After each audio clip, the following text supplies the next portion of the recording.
Jadi bagi siswa sekarang, mendengar tuh membosankan. Tapi kalau kita seminar atau sosialisasi, langsung praktek di trading, mereka menjelang pulang untuk nyampaikan ke orang tuanya, rasanya waktu ini mau dipercepat gitu.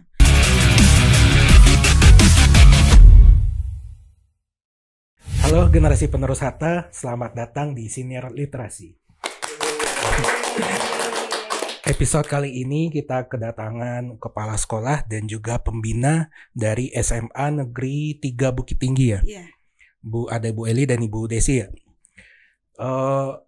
Tujuan kami menghadirkan Ibu dari SMA Negeri 3 Bukit Tinggi ini adalah kita ingin bicara tentang sebuah inovasi yang dilakukan di SMA Negeri 3 Bukit Tinggi, yaitu dengan adanya Galeri Informasi atau Investasi dan Edukasi Bursa Efek Indonesia yang baru saja diresmikan bulan April ya. Bulan April kemarin kayak gitu. Mungkin langsung aja kali ya Bu ya. Bisa dijelaskan nggak sih Bu apa sih Galeri Informasi dan Edukasi Bursa Efek Indonesia yang baru saja diresmikan itu? Ya. Terima kasih Randy. Kak Randy. Terima kasih undangannya ke UPT Perpustakaan Bung Hatta. Kami bahagia sekali diundang. SMA Negeri 3 Bukit Tinggi merupakan sekolah tujuan dari masyarakat Kota Bukit Tinggi. Jumlah rombel kami 30 dan jumlah siswa sekitar 1030 orang. Jadi pendirian GB tersebut merupakan salah satu inovasi dari sekolah kami, di mana pembelajaran ekonomi khusus saham, obligasi, bank itu ada di materi pelajaran SMA. Jadi kami ingin membawa siswa tersebut bukan hanya secara teori mengenai perbankan, saham, obligasi, dan lainnya. Maka kami ingin menghadirkan mereka prakteknya. Kira-kira bagaimana sesungguhnya di lapangan.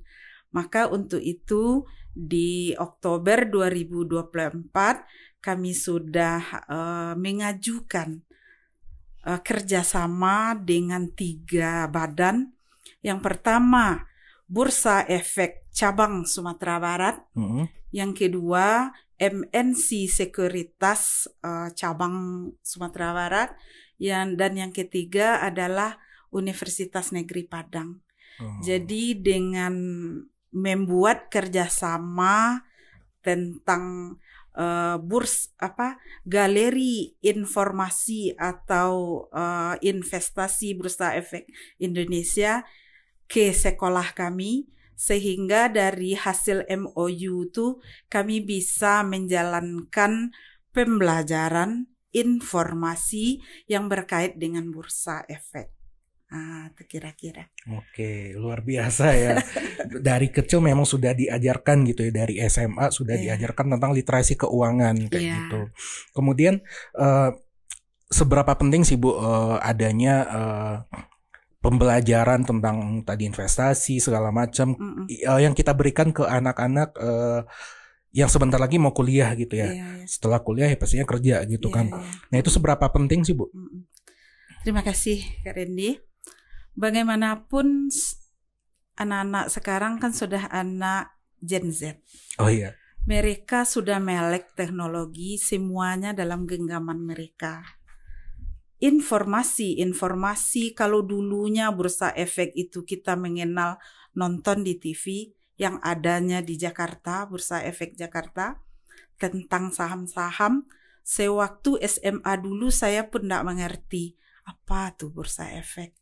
Kenapa harus ada jual hari ini, harganya ada yang turun, ada yang naik. Maka untuk mendekatkan informasi-informasi aktual seperti itu, maka siswa saat ini memang butuh untuk realitanya di lapangan. Mereka memang tidak mendengar saja lagi kalau dapat praktek atau action dalam bidang tersebut. Jadi kehadiran GIB di sekolah kami yang penting dulu pasti untuk pengembangan literasi. Literasi saat ini dituntut bukan hanya literasi tulis baca, tapi ada literasi digital, ada literasi finansial. Maka gabungan antara literasi finansial dengan literasi digital itulah berupa GIB kami hadirkan di SMA Negeri 3 Bukit Tinggi. Dari latar belakang siswa, karena posisi atau lokasi sekolah tersebut di Pasar Aur, pasti anak-anak yang bersekolah di SMA 3 tidak bisa dipungkiri pasti orang tuanya pebisnis. Dengan demikian, memang agak cepat geraknya semenjak kami adakan sosialisasi, ada beberapa tahap, ada sosialisasi, ada edukasinya, ada seminarnya, maka nampak geliat dari siswa tersebut lebih kencang. Untuk informasi sebelumnya, saya juga sudah mendirikan galeri informasi Bursa Efek Indonesia di SMA 4. Tahun 2022 sudah mulai berjalan. Sampai saat ini ada anak kita yang kuliah, mereka tinggal melanjutkan saja. Bahkan uang harian mereka sudah didapat dari hasil berdagang saham seperti itu. Jadi dengan melihat siswa kita yang latar belakang ekonominya banyak pedagang, maka kami ingin menghadirkan dan mengedukasi anak-anak tersebut. Khusus untuk pesertanya kan ada syarat dari Bursa Efek, yaitu harus punya buku tabungan sendiri dan umur minimum 17 dan harus punya KTP. Jadi kalau di SMA Negeri 3 Bukit Tinggi, yang jelas anak kelas 10 belum bisa mereka ikut trading.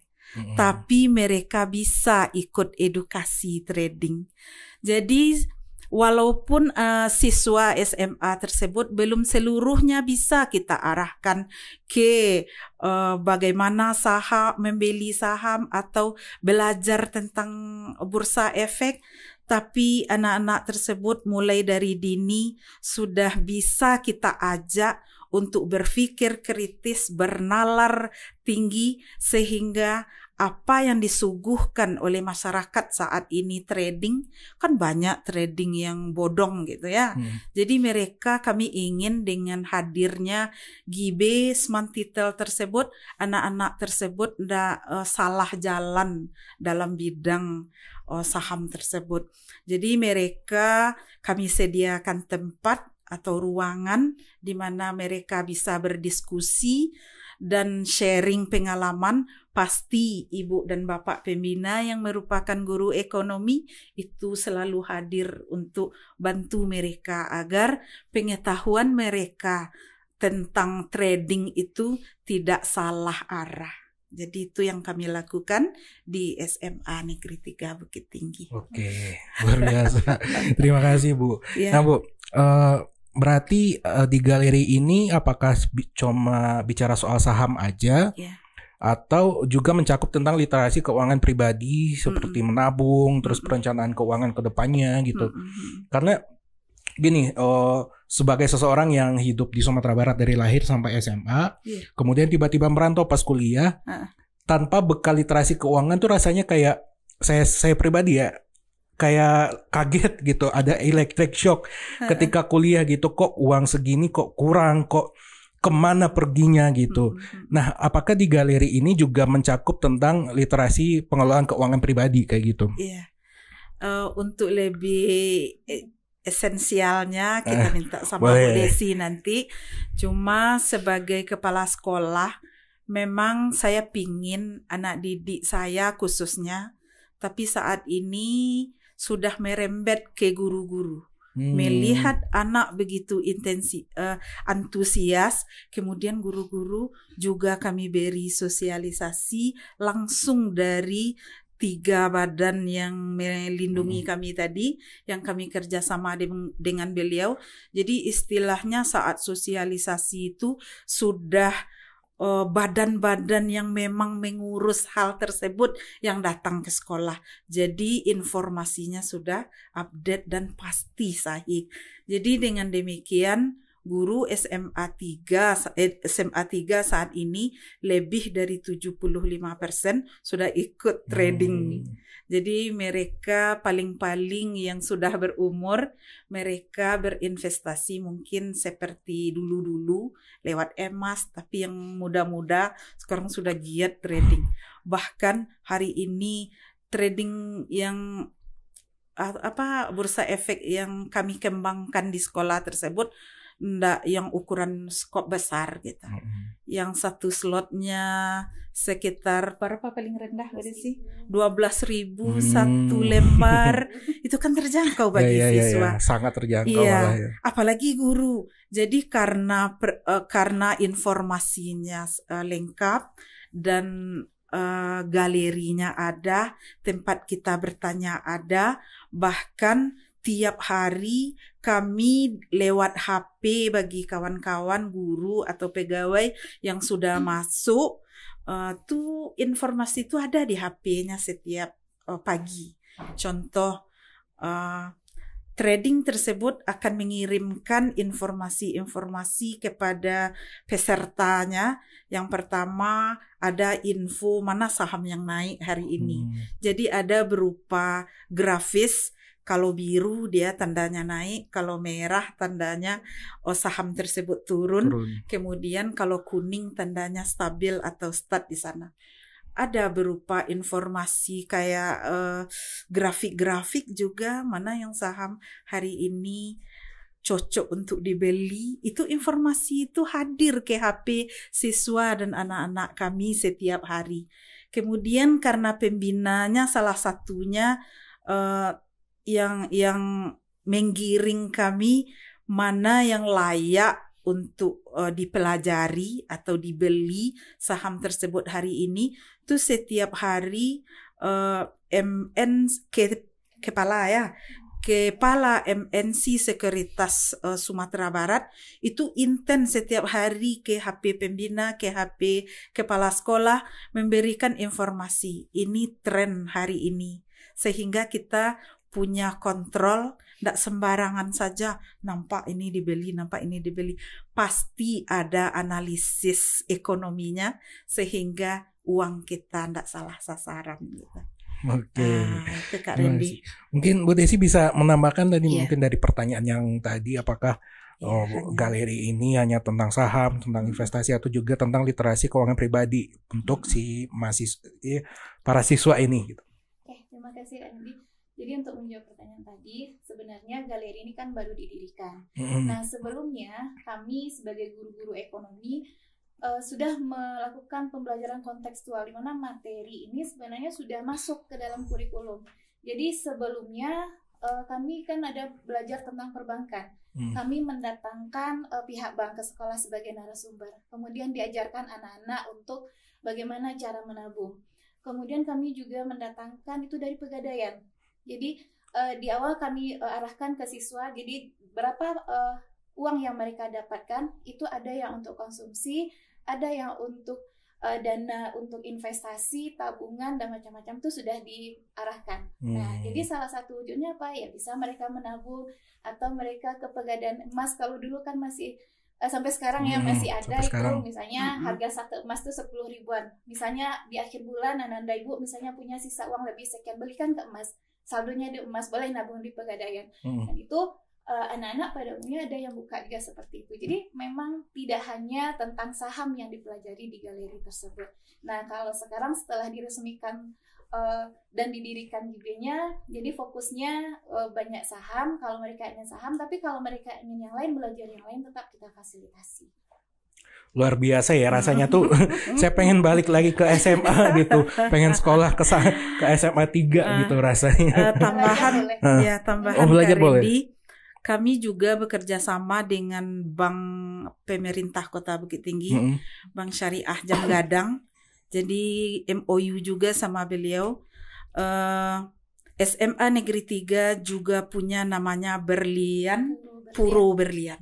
Jadi Puro Berlian. berupa Oh. celengan atau tabungan, apalah namanya. Jadi kerjasama dengan bank hanya satu buku tabungan. Jadi kita irit anak-anak kita ndak harus bayar ADM 50.000 untuk mendapatkan akun atau buku tabungannya. Jadi mereka kayak menabung di rumah. Tapi menabung di sekolah kami buatkan buku ala-alanya tapi mirip buku tabungan. Jadi puro berlian tersebut tidak ditarik biaya ADM, kemudian tidak pakai bunga. Kapan mereka memerlukan boleh diambil. 2.000 pun tabungannya kami terima, sehingga anak-anak sudah punya, jadi berkolaborasi lah di sekolah tersebut, ada banknya, ada GIB-nya, sehingga siswa yang punya keinginan, misalnya dia mau tukar HP gitu. Nabung dia sedikit demi sedikit, nanti rasanya udah cukup atau 1 semester atau 1 tahun dia ambil, maka mereka bisa beli HP baru. Sekarang dengan adanya GIB, kelebihan uang belanja mereka 1.000, 2.000, 10.000, maka mereka sudah mengarah sekarang. Bukan ke tabungan perginya lagi. Ada duit 10.000 cari. Mana trading yang bisa 10.000 atau 20.000 untuk beli lembaran saham tersebut. Jadi dengan demikian siswa yang semulanya boros belanja, dia berpikir bagusnya ini masuk galeri, ini masuk investasi. Jadi investasi itu investasi lewat saham tersebut, mereka tidak harus untuk perdana aja kami urus gitu. Selanjutnya mereka dengan HP mereka mau dijual, mau dibeli, mau diperbanyak, mau ditahan, itu mereka yang punya hak prerogatif sendiri. Cuma edukasi yang kami berikan, asal naik sedikit jual, itu analisisnya namanya asal dapat laba gitu ya. Tapi tolong dianalisis ke depannya perusahaan ini bagaimana, sehingga sebulan 2 bulan ternyata di bulan ketiga ada saatnya kita memang diajar untuk berpikir kritis dan menganalisa sebuah perusahaan sehingga oh ini layak untuk dibeli sahamnya, ini layak untuk dijual hari ini, kalau ditahan juga maka kita akan rugi. Jadi pengalaman-pengalaman seperti itu dibimbing oleh 3 badan tadi dan kawan-kawan guru sebagai guru ekonomi yang memang di materi mereka oke, hal tersebut ditularkan ke anak-anak untuk membantu menganalisisnya. Gitu kira-kira Kak Randy. Lantas respon dari siswanya sendiri itu gimana Bu? Apakah antusias aja atau antusias banget gitu dengan adanya program ini? Iya. Kalau kita lihat banget judulnya gitu. Sebab belum lagi buka trading, mereka sosialisasi saja baru kami batasi 100. Maka ada lokal-lokal, kok kami enggak Bu? Kami Protes, mau juga ikut Bu. Akhirnya gimana? Kami sampaikan kepada yang kita MOU dengan mereka 3 badan tadi, katanya oke, tahap 2 nanti bulan depan kami datang lagi ke sini ganti siswanya gitu. Kemudian kami sosialisasi selain ke guru, ke sekolah, ke anak-anak SMA 3, kami juga sudah mengembangkan sekitar 2 minggu yang lalu kami mengundang beberapa sekolah. Ada dari Padang Panjang, ada dari Agam, ada dari Kota Bukit Tinggi, baik negeri dan swasta. Kami menularkan virus baik ini ke sekolah mereka. Sehingga saat ini mungkin adik-adik dari Pustaka Bung Hatta tahunya lewat medsos bahwa di SMA 3 tersebut ada trading atau ada galeri informasi Bursa Efek Indonesia. Jadi semua lini berkolaborasi Jadi misalnya kami punya podcast, di podcastnya ada acara liputannya, kami punya majalah, di majalahnya tiap hari mereka nulis tentang aktivitas yang ada di sekolah, kemudian dari mulut ke mulut. Jadi siswa kita yang tidak punya KTP, maka diperbolehkan pakai KTP orang tuanya dan buku tabungan orang tuanya. Dengan demikian mengedukasi lagi kepada orang tua, memperlebar sayap kita sehingga lebih cepat melebarnya. Kira-kira Gitu. Kak Randy. Mungkin tambahannya ya, bagi anak-anak yang belum punya KTP, kemarin pun kami diberikan oleh pihak Bursa Efek itu ada ide simulasi. Jadi nanti dikasih ke HP anak-anak itu, ke rekening mereka, uang misalnya ada 100 juta, silahkan lakukan trading. Nah, cobakan pagi, nanti siang jual, kira-kira analisanya betul atau tidak, nanti untung atau rugi. Jadi berupa simulasi. Nah, dari sanalah antusias, oh iya kita cobakan ya, walaupun mereka yang realnya mereka belum dapat. Berarti kalau kita bicara soal tingkat keamanannya gimana, Bu? Apakah ada khusus gitu untuk menangani tingkat keamanan yang siswa SMA ini, atau seperti apa? Iya, nanti tambah ya. Terima kasih Kak Randy, pertanyaannya bagus sekali. Yang MNC Sekuritas tersebut sama Bursa Efek sama UNP, mereka itu sudah diakui oleh negara sebagai perpanjangan tangan dalam hal investasi di Indonesia. Jadi setiap provinsi itu sudah ada badan-badan yang mengurus hal tersebut. Kalau dari segi keamanan, maka OJK juga sudah melindungi investasi tersebut. Kemudian kan kalau orang Sumatera Barat kan takutnya ini ada sah ini atau enggak, atau riba ini. Kalau ke agama kan perginya riba. Jadi di MNC Sekuritas dan Bursa Efek itu sudah dikaji, ada MUI Indonesia sudah memberikan pengakuan bahwa ini bukan seperti di bank kayak kita bunga seperti itu gitu. Karena kita ada yang kita beli, saham, lembar saham yang kita beli. Kemudian di investasi itu kita rawat.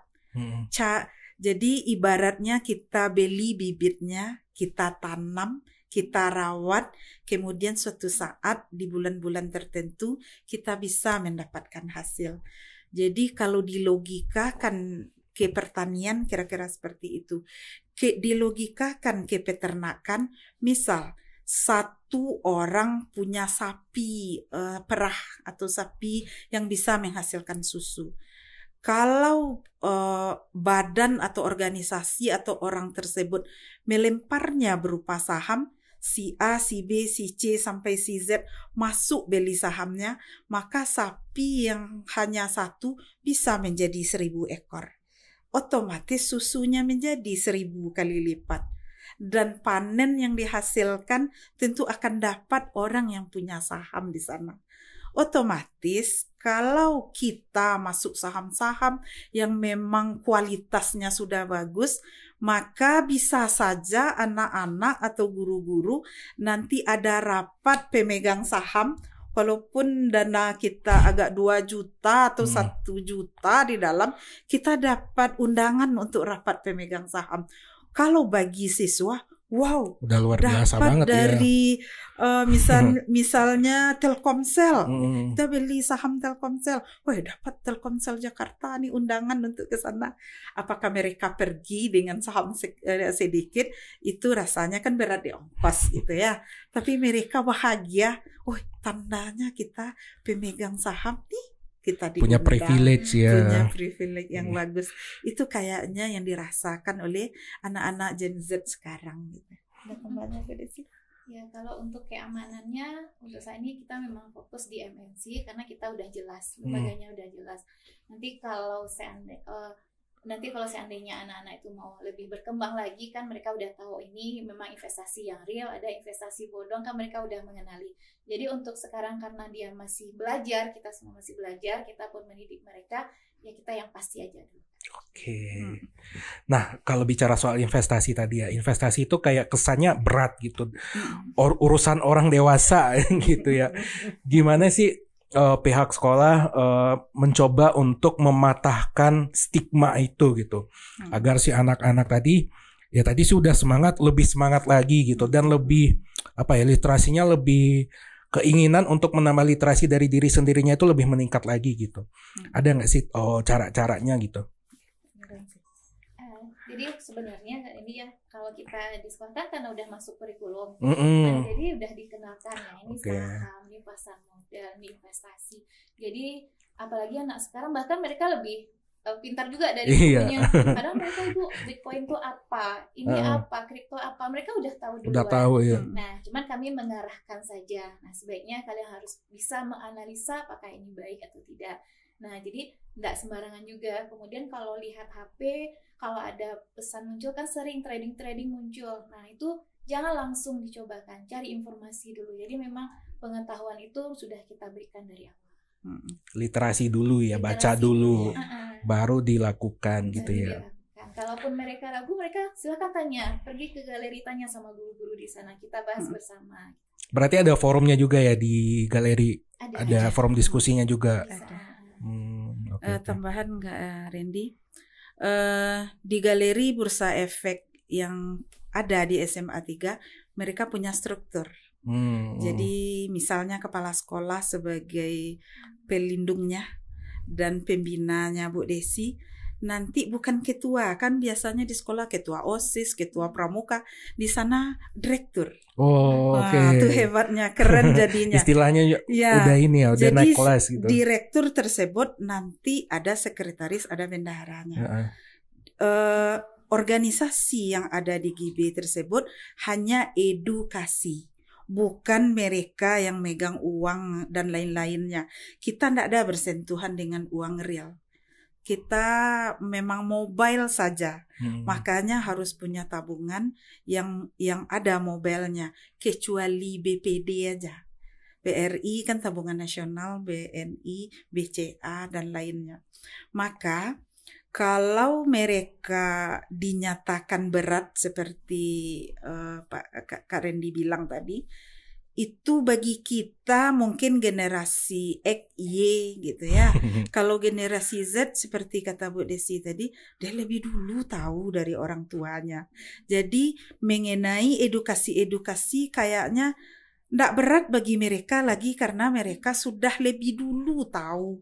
Tapi bagi kita yang masih generasi milenial atau generasi Y, memang saham itu terlalu terlalu tinggi.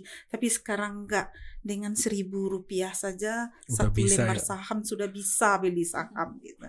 Asal syarat-syaratnya cukup dan organisasi yang mengkoordinirnya jelas. Oke. Gitu.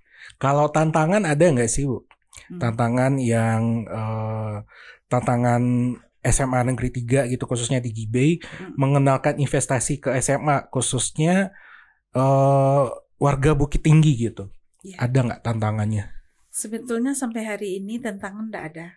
Sebab sesuatu yang baru bagi anak-anak dan menghadirkan teoritis itu kegiatan nyata. Jadi bagi siswa sekarang mendengar tuh membosankan. Tapi kalau kita seminar atau sosialisasi langsung praktek di trading, mereka menjelang pulang untuk nyampaikan ke orang tuanya, rasanya waktu ini mau dipercepat gitu. Tapi halangannya bukan di sekolah. Bagi anak-anak banyak yang mengeluh, Bu, nggak boleh sama mama, Bu. Kadang-kadang yang dapat sosialisasi anaknya, yang anak menyampaikan ke orang tuanya minta tabungan mama, uang itu tentu karena sosialisasinya tidak sampai ke orang tua. Akibatnya orang tua memang karena belum paham, belum melepas anaknya seperti itu.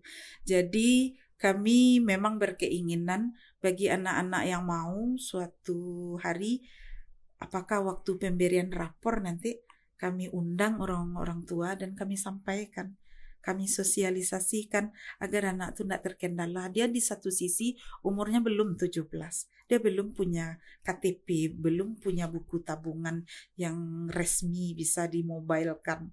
Akibatnya tentu butuh pengetahuan orang tua yang lebih mendalam sehingga keinginan anak, keinginan orang tua itu klop gitu. Mungkin itu. Oke. Berarti masih butuh sosialisasi yang mendalam gitu ya, khususnya ke orang tua dari para siswa itu sendiri. Nah, Bu, kalau bisa menggambarkan masa depan generasi muda Bukit Tinggi dalam 10 tahun ke depan nih, mengenai investasi sejak SMA dari Bu Eli dan Bu Desi itu seperti apa, Bu? Mungkin boleh disampaikan ke teman-teman generasi penerus Hatta. Iya, terima kasih Kak Rendi. Kalau kita lihat saat ini, geraknya perekonomian itu memang mengarah ke digital. Kalau kita masih manual, maka perkembangan ekonomi masa depan kita pasti lambat. Jadi kami memulai dari sekolah khusus SMA, sehingga di tahun 2035 nanti kan 10 tahun yang akan datang tuh.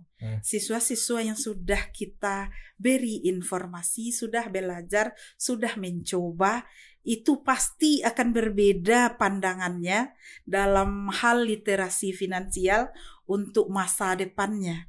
Bagi yang sudah mulai dari sekarang, anak Gen Z tersebut waktunya lama untuk trading. Kalau kita yang tua-tua sebentar lagi pensiun, sebentar lagi ndak ada lagi minat dan keinginan ke sana.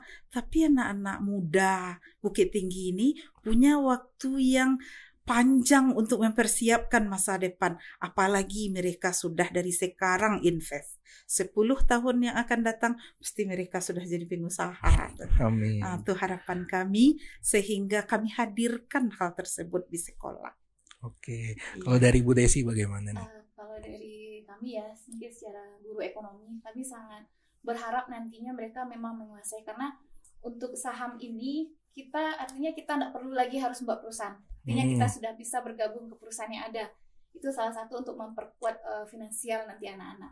Jadi mereka di masa yang akan datang, mereka bisa mengelola keuangannya, mereka lebih kuat dalam bagaimana perencanaan keuangannya. Kemudian di akhirnya nanti tentu mereka akan memberikan keuangan lebih baik pada keluarganya. Kemudian dengan adanya mereka belajar tentang ini, nanti untuk biaya hidup mereka sudah terpenuhi. Kemudian untuk mereka berusaha nantinya mereka bisa lebih kalau mungkin di zaman mereka nanti kalau membuat perusahaan akan butuh biaya yang besar. Kalau mereka sudah terbiasa dari sekarang, itu insya Allah mereka pasti bisa untuk meraih yang terbaik dalam kehidupan mereka gitu. Amin, luar biasa. Teman-teman. Oke, mungkin terakhir nih pertanyaannya. Ada nggak sih yang ingin disampaikan kepada teman-teman generasi penerus Hatta yang menonton siniar ini, pesan-pesan yang ingin disampaikan berkaitan dengan saham atau investasi dari usia dini gitu. Silakan. Ya, terima kasih Kak Rendi. Dari kami kepala sekolah, bagaimanapun siswa yang kami didik hendaknya memiliki pengetahuan, memiliki kecakapan hidup atau life skill yang hari ini kami persiapkan, dan suatu saat apakah mereka kuliah nanti, mereka bekerja atau bagaimana nanti, mereka mengaplikasikan ilmu dan merasakan manfaat yang sudah mulai dari dini mereka kerjakan gitu. Dengan berinvestasi lewat saham, saya yakin kalau kita punya ilmu tentang itu, insya Allah uang kita tidak akan hilang, tidak akan kurang. bahkan kita nunggu saat-saat berlebih atau saat-saat nilai tinggi. Jadi dengan demikian memperkuat literasi finansial dan literasi digital siswa kita, sehingga HP tidak hanya saat ini digunakan untuk main game, untuk chat dengan yang lain-lainnya, atau untuk nonton hal-hal yang tidak perlu. Dengan kegiatan ini menggunakan HP di tangannya, dengan demikian bisa sambil cari uang mulai dari sekarang sampai untuk masa depannya. Oke, luar biasa. Kemudian untuk ini ya, apakah dia harus orang ekonomi? Enggak, semua profesi silakan. Apapun, apakah dia nanti dokter, mereka insinyur, tapi kalau mereka punya kemampuan ini kan bisa sebagai tambahan penghasilan gitu, Kak Randy. Oke, tepuk tangan lagi dong teman-teman. Itu luar biasa ya, podcast hari ini kita bicara tentang literasi keuangan. Teman-teman generasi penerus Hatta, sekian Siniar Literasi, kita bersama ibu-ibu dan teman-teman dari SMA Negeri 3 Bukit Tinggi. Kalau gitu langsung aja salam literasi.